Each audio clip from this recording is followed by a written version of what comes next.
नमस्कार दोस्तों, आज इस वीडियो में देखेंगे कच्चा थीव द्वीप पर असली मालिकाना हक किसका है, भारत या श्रीलंका का। 49 साल बाद क्यों हुआ कच्चा द्वीपों का जिक्र। कच्चा द्वीपों पर देश में सियासी संघर्ष, बयान सुन लीजिए। एक कच्छ द्वीप है क्या? किसने किया? तमिलनाडु से आगे श्रीलंका के पहले एक टापू किसने किसी दूसरे देश को दे दिया था? कब दिया था? कहां गई थी? क्या ये भारत माता नहीं थी वहां?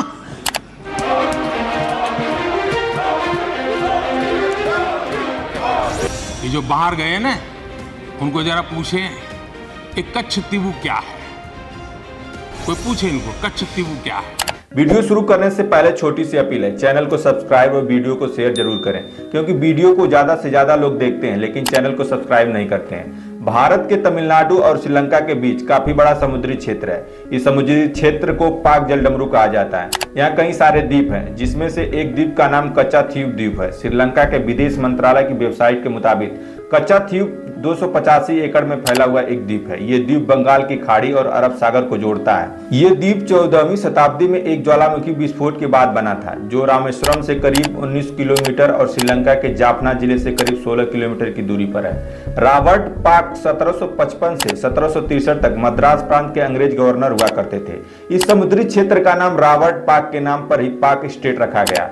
समुद्र के बीचों बीच स्थित इस वीरान द्वीप पर भारत और श्रीलंका दोनों लोग लंबे समय से अपना अपना दावा करते रहे हैं। 19वीं सदी तक ये इलाका रामनाथ साम्राज्य का हिस्सा हुआ करता था। 17वीं सदी में रघुनाथ देव किलावन ने खुद को रामनाथ साम्राज्य का राजा घोषित कर दिया। इसके बाद कच्चा थीव द्वीप पर उनका राज हो गया। 1902 में भारत के ब्रिटिश हुकूमत ने इस द्वीप पर शासन का अधिकार रामनाथ या रामानाथपुरम साम्राज्य के राजा को दिया। इसके बाद रामनाथपुरम के राजा यहाँ के लोगों से मालगुजारी वसूलते थे और अंग्रेज अधिकारी इसको बदले में एक खास रकम देते थे। 1913 में भारत सरकार के सचिव और रामनाथपुरम के राजा के बीच एक समझौता हुआ था। इस समझौते के मुताबिक कच्चा थीव को श्रीलंका के बजाय भारत का हिस्सा बताया गया। 1921 में पहली बार इस क्षेत्र को लेकर भारत और श्रीलंका के बीच विवाद हुआ। उस समय ये द्वीप अंग्रेजों के अधीन था। अंग्रेजों ने इस विवाद पर ज्यादा ध्यान नहीं दिया। इसके वजह से ये विवाद बढ़ता चला गया। इससे पहले दोनों देशों के मछुआरे इस द्वीप को जाल सुखाने के लिए इस्तेमाल करते थे। 1974 से 1976 के बीच उस समय के भारतीय पीएम इंदिरा गांधी और श्रीलंका की पीएम श्री माव भंडारनायके ने 4 समुद्री जल समझौते पर दस्तखत किए। इसके तहत भारत ने इस द्वीप को श्रीलंका को सौंप दिया।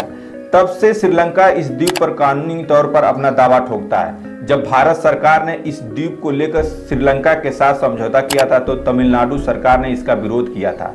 तब तमिलनाडु के तत्कालीन मुख्यमंत्री करुणानिधि ने पीएम इंदिरा गांधी को पत्र लिखकर कहा था कि ये द्वीप ऐतिहासिक रूप से रामनाथ साम्राज्य की जिम्मेदारी का हिस्सा है। ऐसे में भारत सरकार को किसी भी कीमत पर यह इलाका श्रीलंका को नहीं देना चाहिए। हालांकि इस समझौते के तहत भारतीय मछुआरों को यहां मछली मारने और जाल सुखाने की इजाजत दी गई थी। इसी वजह से भारतीय मछुआरे वहां जाते रहते हैं। लेकिन 2009 के बाद श्रीलंका नौसेना वहां जाने वाले मछुआरों को गिरफ्तार करने लगी। भारत और श्रीलंका के बीच हुए इस समझौते के 15 साल बाद ही 1951 में तमिलनाडु विधानसभा में कच्चा थीव को एक बार फिर से भारत में मिलाने की मांग की। इसके लिए राज्य सरकार ने एक प्रस्ताव किया था।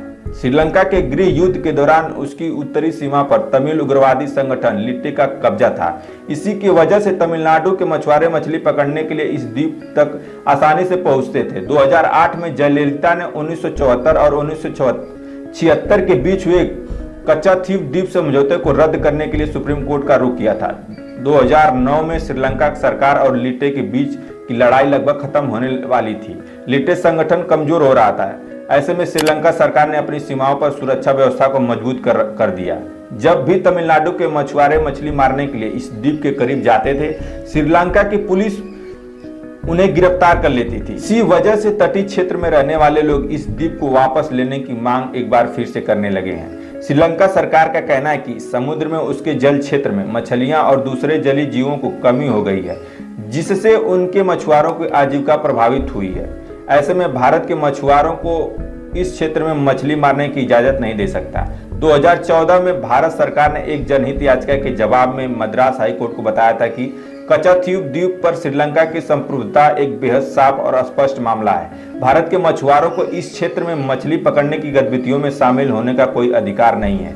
2015 में श्रीलंका के प्रधानमंत्री रानिल विक्रमसिंघे ने चेन्नई स्थित Tamil TV channel Thathi TV के एक इंटरव्यू में यह कहकर विवाद खड़ा कर दिया था कि अगर भारतीय मछुआरे कच्छाद्वीप द्वीप वाले श्रीलंकाई जल क्षेत्र में घुसपैठ करते हैं तो उन्हें गोली मार दी जा सकती है।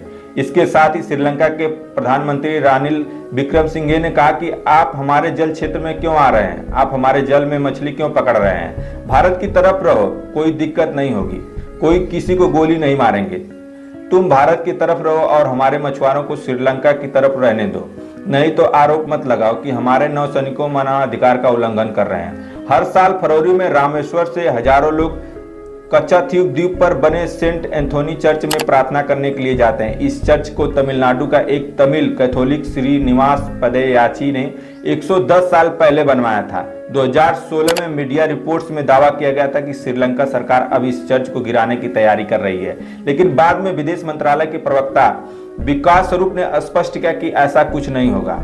1974 में भारत और श्रीलंका के साथ कच्छाद्वीप द्वीप को लेकर हुए समझौते की तरफ से ही 2015 में बांग्लादेश के साथ भारत का एक समझौता हुआ था। इस समझौते के तहत भारत के 111 गांव बांग्लादेश में चले गए, जबकि बांग्लादेश के 51 गांव भारत में मिल गए। बांग्लादेश के 7 गांवों के बंटवारों को लेकर इस समझौते की बुनियाद 52 साल पहले पड़ी थी। दरअसल 16 दिसंबर 1971 को बांग्लादेश आजाद हुआ। भारत और बांग्लादेश के बीच जमीन की अदली बदली का पहला समझौता 16 मई 1974 को हुआ था। बांग्लादेश की संसद ने इसे 1974 में ही मंजूरी दे दी थी, लेकिन भारत में इस करार के लिए संविधान संशोधन की जरूरत थी और राजनीतिक विरोध के चलते यह संसद से पास नहीं हो सका। 2011 में तत्कालीन प्रधानमंत्री मनमोहन सिंह और बांग्लादेश की पीएम शेख हसीना के साथ समझौता हुआ था। इसमें भारत को 2777 एकड़ जमीन मिलनी थी, जबकि बांग्लादेश को 2267 एकड़ जमीन मिलनी थी। बीजेपी, टीएमसी और असम सरकार ने तब इसका विरोध किया था। इसके लिए 2015 में 100वां संविधान बिल लाया गया, land boundary agreement act LBA, दोनों सदनों में निर्विरोध पास हो गया। 6 मई को राज्यसभा में और 7 मई को लोकसभा में।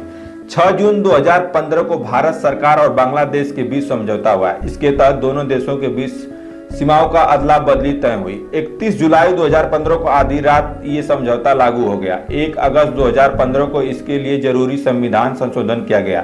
भारत के 111 गांव बांग्लादेश में चले गए और एरिया थी 17,160 किलोमीटर। बांग्लादेश के 51 गांव का एरिया करीब थी 7110 एकड़ भारत में आ गए। ये वीडियो आपको कैसा लगा कमेंट बॉक्स में लिखिएगा। जय हिंद।